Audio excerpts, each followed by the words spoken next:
বন্ধুরা, আজকের বিষয় হল কোন কোন খাবার খেলে ব্লাড প্রেসার বা উচ্চ রক্তচাপ কমে। আসলে উচ্চ রক্তচাপের সমস্যা তৈরি হয় কিছু কষ্ট বা লক্ষণ দেখে। ডাক্তাররা তখন কিছু ইনভেস্টিগেশন আমাদের করতে দেন, আমাদের কোলেস্টেরল বা থাইগ্লিসাইড বাড়া আছে কিনা, কিডনির মধ্যে কোন রকম গোলযোগ আছে কিনা, এমনই কতগুলো গুরুত্বপূর্ণ ইনভেস্টিগেশন তারা টেস্টের মাধ্যমে করে দেখেন। যখন কোনো সমস্যা তারা পান না, সেই অবস্থায় তারা কিছু গুরুত্বপূর্ণ মেডিসিন আছে যেগুলো অ্যান্টি হাইপারটেনসিভ মেডিসিন হয়ে থাকে সেগুলো দিয়ে থাকেন, যেমন অ্যামলোডিপিন, সিলনিডিপিন, লোসার, টেলমিসার ইত্যাদি হাজারো উচ্চ রক্তচাপের মেডিসিন আছে। এবং বয়স বাড়ার সঙ্গে সঙ্গে মেডিসিনের সংখ্যাটাও বেড়ে যায়, এবং তারও পরে কিছু কিছু ক্ষেত্রে ডায়াবেটিক্স পর্যন্ত ইউজ করা হয়ে থাকে, যেমন হাইড্রোক্লোর থায়াজাইড বা ক্লোরথ্যালিডন অনেক সময় দেখা যায়। আপনাদের একটি নাম বললে বুঝতে পারবেন, ল্যাসিক্স বা ডাইটার। এই জাতীয় যে ট্যাবলেটগুলো আছে এইগুলো শেষ দিকে দেয়া হয়ে থাকে যখন কোন কারণেই রক্তচাপ নিয়ন্ত্রণের মধ্যে আসে না। কিন্তু একটি বিষয় ভালো করে বুঝবেন, এই যে উচ্চ রক্তচাপে মেডিসিনগুলো আমাদের দেওয়া হচ্ছে, এইগুলোর কিন্তু সাইড ইফেক্ট আছে। লং টার্মে এগুলো ইউজ করার ফলে আমাদের কিন্তু হার্ট এবং কিডনির একটা ক্ষতি হয়ে যায়, এবং যারা দীর্ঘদিন উচ্চ রক্তচাপের মেডিসিন খাচ্ছেন তাদের ক্ষেত্রে অল্প অল্প করে ক্ষতিগুলো হতেই থাকে। সুতরাং আমাদের চেষ্টা করতে হবে, উচ্চ রক্তচাপের সমস্যাকে আমরা যদি প্রাকৃতিকভাবে কন্ট্রোলের মধ্যে রাখতে পারি সেটা আমাদের জন্য খুবই ভালো হবে। তাই বন্ধুরা, আজকে এই ভিডিওর মধ্যে এমন কিছু গুরুত্বপূর্ণ খাবার দাবারের কথা বলবো, যেই খাবারগুলোর মধ্যে কিছু গুরুত্বপূর্ণ কম্পাউন্ড পাওয়া যায়, যে কম্পাউন্ডগুলো ন্যাচারালি রক্তচাপের সমস্যাকে কমাতে সাহায্য করবে।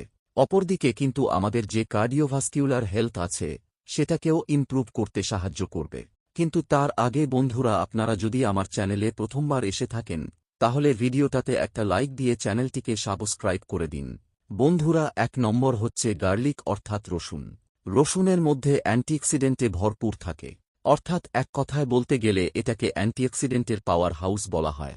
রসুন একদিকে যেমন উচ্চ রক্তচাপের সমস্যাকে কমায়, অপরদিকে আমাদের শরীরে যে বাড়া কোলেস্টেরল থাকে সেটাকে কমাতে সাহায্য করে, অপরদিকে এইচডিএল কোলেস্টেরলকে বাড়াতে সাহায্য করে। এছাড়া রসুনের মধ্যে একটি গুরুত্বপূর্ণ কম্পাউন্ড পাওয়া যায় যেটাকে অ্যালিসিন বলা হয়ে থাকে। এটা শরীরের রক্তকে পাতলা রাখতে সাহায্য করে। যাদের ভীষণ উচ্চ রক্তচাপের সমস্যা থাকে তাদের ক্ষেত্রে দেখবেন ডাক্তার রক্ত পাতলা করার মেডিসিন দিয়ে থাকেন। এই অ্যালিসিন কিন্তু এক প্রকার ব্লাড থিনারের কাজ করে, এবং আমাদের সমস্ত শিরা এবং আর্টারিগুলোকে চওড়া করে দিতেও সাহায্য করে। সেক্ষেত্রে কিন্তু ব্লাড প্রেসারও খুব সুন্দর কন্ট্রোল হতে দেখা যায়। 2 নম্বরে বলবো গোলমরিচ বা ব্ল্যাক পেপারের কথা। এর মধ্যে হাজারো মেডিসিনাল এফেক্ট আছে। এর মধ্যে যে মূল কম্পাউন্ডটা পাওয়া যায় যেটার নাম হল প্যাপেরিন, এটি মূলত আমাদের শরীরে ব্লাড প্রেসারকে কমাতে সাহায্য করে। এর মধ্যে এমন কিছু কম্পাউন্ড পাওয়া যায় যেগুলো শরীরের মধ্যে যে সোয়েলিং তৈরি হয় সেগুলোকে একদিকে যেমন কমায়, অপরদিকে কিন্তু আমাদের ডাইজেস্টিভ হেলথকেও ইমপ্রুভ করতে সাহায্য করে। এর মধ্যে হাই রিচ পটাশিয়াম থাকে, আর এই খুব বেশি পটাশিয়াম থাকার জন্য একদিকে যেমন আমাদের হার্টের স্বাস্থ্য ভালো থাকে, অপরদিকে অল ওভার আমাদের কার্ডিওভাস্কুলার যে হেলথ থাকে তাকেও ইমপ্রুভ করতে সাহায্য করে। 3 নম্বর হচ্ছে অর্জুন গাছের ছাল। আপনারা সকলেই জানেন যে অর্জুন গাছের ছালের বিভিন্ন রকম ঔষধি গুণাগুণ আছে, কিন্তু আমরা বেশিরভাগ মানুষই জানি এটা আমাদের শরীরে কোলেস্টেরলের মাত্রাকে কমাতে সাহায্য করে। কিন্তু অর্জুন গাছের ছালও শুধুমাত্র আমাদের শরীরে কোলেস্টেরলকে কমাতে সাহায্য করে তাই না, এটা আমাদের শরীরে থাইগ্লিসারাইডের মাত্রাকেও কমাতে সাহায্য করে। এমনকি আমাদের রক্তের মধ্যে যে খারাপ লিপিডসগুলো আছে সেগুলোকে ব্যালেন্স রাখতেও সাহায্য করে। এর মধ্যে 2টি গুরুত্বপূর্ণ কম্পাউন্ড পাওয়া যায়, একটি হচ্ছে কোনজাইন 10, আরেকটি হচ্ছে অর্জুনেডস। এই দুটো কম্পাউন্ডেরই মূলত মেডিসিনাল এফেক্ট আছে, যেটা আমাদের শরীরে বিভিন্ন রকম রোগকে কমাতে সাহায্য করে। বিশেষ করে কোনজাইন 10 কম্পাউন্ডটি আছে, এটা আমাদের হার্টের উপরে যে মাসেলসগুলো আছে সেগুলোর ভীষণ প্রয়োজন হয়ে থাকে। যখন বয়স বাড়ার সঙ্গে সঙ্গে আমাদের শরীরে কোএনজাইম 10-এর অভাব হয়ে যায় তখন কিন্তু হার্টের যে পেশি বা মাসেলগুলো আছে ওইগুলো খুব দুর্বল হয়ে যায়, আর এই কারণে আমাদের বুক ধড়পড়, প্যালপিটেশন, হার্ট রেট দুর্বল হয়ে যায়, এবং তার সঙ্গে ব্লাড প্রেসার বা ব্লাড প্রেসার ফ্লাকচুয়েট করা, এই ধরনের সমস্যা হতে দেখা যায়। তাই প্রতিদিন যদি অর্জুন গাছের ছালও সেবন করা যায় সেক্ষেত্রে কিন্তু আমাদের শরীরে নিয়মিত কোনজাইম 10 যাবে। এটা আমাদের হার্টের পেশি বা মাসেলকে শক্তিশালী করবে। অর্জুন গাছের ছালের মধ্যে অর্জুনস বলে যে কম্পাউন্ডটি পাওয়া যায় সেটি কিন্তু আমাদের শিরা উপশিরার যে পরিধিটা থাকে সেটাকে ডাইলেট করে দিতে সাহায্য করে।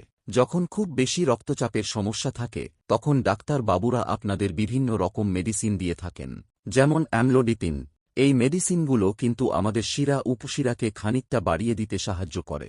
অর্জুন গাছের ছালের মধ্যে এই যে অর্জুনেডস বলে কম্পাউন্ডটি থাকে, এটিও কিন্তু সেম কাজ করে। তাই রক্তচাপ নিয়ন্ত্রণের ক্ষেত্রে অর্জুন গাছের ছালও অবশ্যই সেবন করা উচিত। 4 নম্বরে বলবো আমলকির কথা। আমলকির মধ্যে ভরপুর মাত্রায় ভিটামিন সি থাকে, যেটা এক প্রকার হাই অ্যান্টিঅক্সিডেন্ট হয়ে থাকে।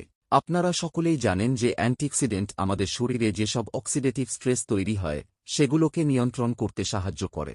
আমাদের শরীরে অনেক সময় দেখা যায় ধীরে ধীরে বিভিন্ন রোগভোগের কারণে অক্সিডেটিভ স্ট্রেস ভীষণভাবে বেড়ে যায়, আর এটা একদিকে কিন্তু আমাদের এই ব্লাড প্রেসারকে বাড়িয়ে দিতে সাহায্য করে।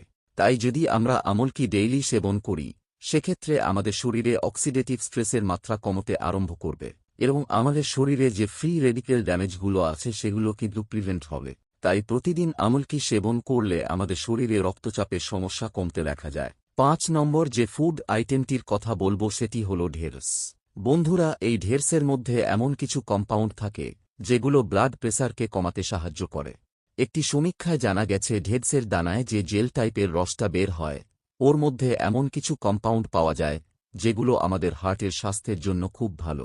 এমনকি এর মধ্যে কোন রকম ফ্যাট থাকে না। আর আপনারা দেখবেন যারা খুব বেশি মোটা মানুষ তাদের কিন্তু ব্লাড প্রেসারের সমস্যা সবথেকে বেশি হতে দেখা যায়। তাই যদি ঢেঁড়স খাওয়া যায় সেক্ষেত্রে শরীরে ফ্যাট বাড়বে না। অপরদিকে এর মধ্যে কিন্তু ভরপুর মাত্রায় অ্যান্টিঅক্সিডেন্ট থাকে যেগুলো আমাদের বডির স্বাস্থ্যের জন্য খুবই ভালো। এগুলো আমাদের হার্টের হেলথকেও কিন্তু ইমপ্রুভ করতে সাহায্য করে। তাই প্রতিদিন অবশ্যই ঢেঁড়স সেবন করা উচিত। এতে আমাদের রক্তচাপের সমস্যা কমতে দেখা যায়। এইবার আপনাদের এই 5টি ফুড আইটেমকে খাওয়ার নিয়ম সম্পর্কে বলবো। বন্ধুরা, রসুন খাওয়ার বিভিন্ন রকম পদ্ধতি আছে, তবে সবথেকে বেস্ট উপায় হল ব্রেকফাস্টের পরে 2টি কাঁচা রসুনকে ছোট্ট ছোট্ট টুকরো করে সেটাকে জল দিয়ে খেয়ে নেবেন। প্রতিদিন 2টো করে রসুনের কোয়া খাওয়াই কিন্তু যথেষ্ট। যদি গোলমরিচের কথা বলেন, গোলমরিচের পাউডারকে ইউজ করতে হবে গরম জলে 2 চুটকি মতো। গোলমরিচের গুঁড়ো দিয়ে সেটাকে কিন্তু চায়ের মতো করে পান করতে হবে। সেক্ষেত্রে এর মেডিসিনাল যে এফেক্টটা আছে সেটা খুব ভালো পাওয়া যাবে। 3 নম্বর হচ্ছে অর্জুন গাছের ছাল। অর্জুন গাছের ছালেরও বিভিন্ন রকম ইউজ আছে, অর্থাৎ এর কাঁচা ছালকে অনেকে রাত্রে ভিজিয়ে রেখে সকালে জলটা খেয়ে নেন। আবার এর পাউডারকেও অনেকে ব্যবহার করেন 2 রকমভাবে। আপনারা যদি মনে করেন এই পাউডারটা জলের সঙ্গে মিশিয়ে দিনে 2 বার পান করলে সেক্ষেত্রে সেম বেনিফিট কিন্তু পাওয়া যাবে। 3 নম্বর হচ্ছে আমলকি। আমলকিকে কাঁচা সেবন করা যায় এবং এর মোরব্বা তৈরি করে সেটাকেও খাওয়া যায়। এইগুলোকেও আপনারা সেবন করতে পারেন, সেম বেনিফিট পেয়ে যাবেন। অর্থাৎ রক্তচাপের সমস্যার ক্ষেত্রে 5 নম্বরে ঢেঁড়সের কথা বলেছি। ঢেঁড়সকে আমরা সবজি হিসেবে ভেজে বা রান্না করে খেয়ে থাকি, কিন্তু কাঁচা অবস্থায় যদি 2-3টি ঢেঁড়স সেবন করা যায় সেক্ষেত্রে আরও ভালো কাজ পাওয়া যায় এবং এর ভেতরে যে অ্যাক্টিভ কম্পাউন্ডগুলো আছে সেগুলো আমাদের শরীরে গিয়ে খুব ভালো কাজ করে। তো বন্ধুরা, আজকে ভিডিওর মধ্যে 5টি গুরুত্বপূর্ণ খাবার দাবারের কথা, যে খাবার দাবারগুলো প্রাকৃতিকভাবে উচ্চ রক্তচাপের সমস্যাকে নিয়ন্ত্রণ করতে সাহায্য করে। তবে এই খাবার দাবারগুলো আপনারা যখন শুরু করবেন মেডিসিন কিন্তু কোন রকমভাবেই বন্ধ দেবেন না। আপনারা ডাক্তারের পরামর্শ ছাড়া রক্তচাপের মেডিসিন কোন রকম বন্ধ দেবেন না। আর এই খাবার দাবারগুলো দীর্ঘদিন সেবন করলে ব্লাড প্রেসার খুব সুন্দরভাবে কন্ট্রোল হতে দেখা যায়। তো বন্ধুরা, এই ছিল আজকের ভিডিওটা আপনাদের কেমন লাগলো সেটা কমেন্ট বক্সে বলে যাবে।